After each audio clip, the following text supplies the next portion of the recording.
নমস্কাৰ বন্ধু বান্ধৱীসকল।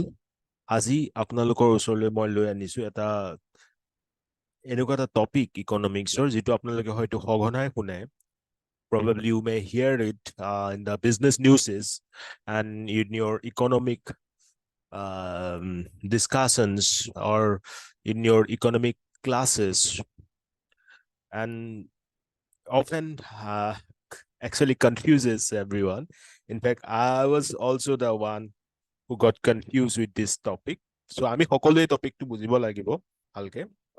সৰু এটা টপিক, বেছি সময় নহয়। So let's come to the topic. Trickle down economics. Topic is trickle down economics. Trickle down economics and its policies employ the theory that tax breaks and benefits for corporations and the wealthy will trickle down and eventually benefit everyone.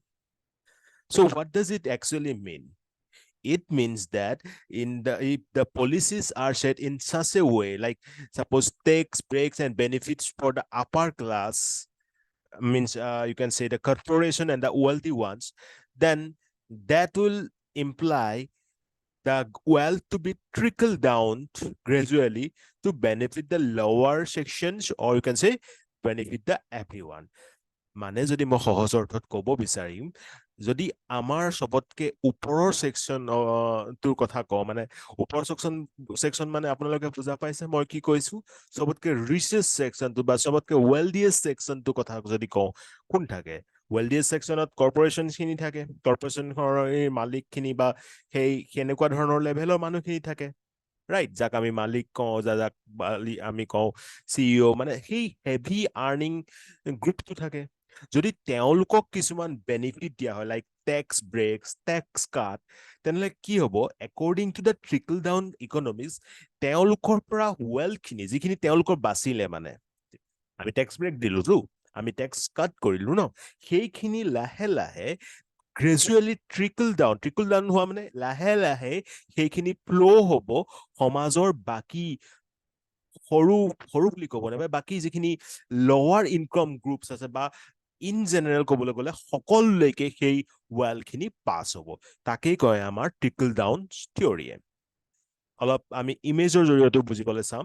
So' tools like মই কি ক'লো, কেনেকুৱা ধৰণৰ জৰিয়তে tax brake হৈ গ'ল, tax cut হৈ গ'ল for the corporation and the wealthy. So' tools like reduce income tax, capital gain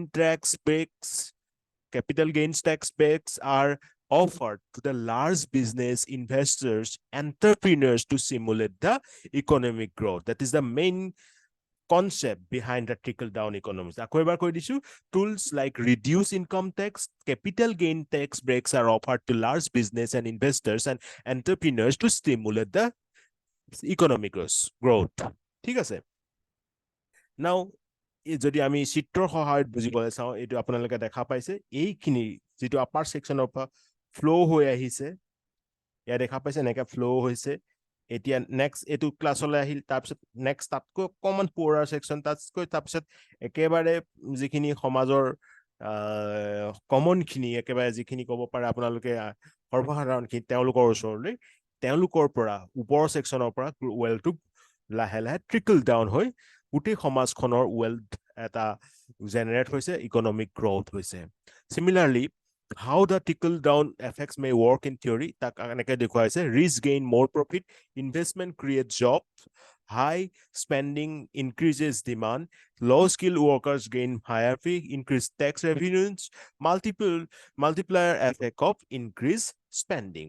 So এটা চাইকেল টাইপত কাম হৈ গৈছে, মানে ওপৰৰ পৰা যেতিয়া আহি গৈছে, ৱেলথখিনি যেতিয়া জেনেৰেট হৈ পেলাই ফ্ল' হৈছে, সেই একৰ্ডিংলি আমাৰ সেই আমি in economy, what is the main concept, or what is the main actually focus? The main focus is to make an stable economy, or you can say that make a strong economy, right? And strong economy is possible when there is wealth in that economy, there is money in that economy, or you can say there is a lot of opportunities, job investments are possible in that economy.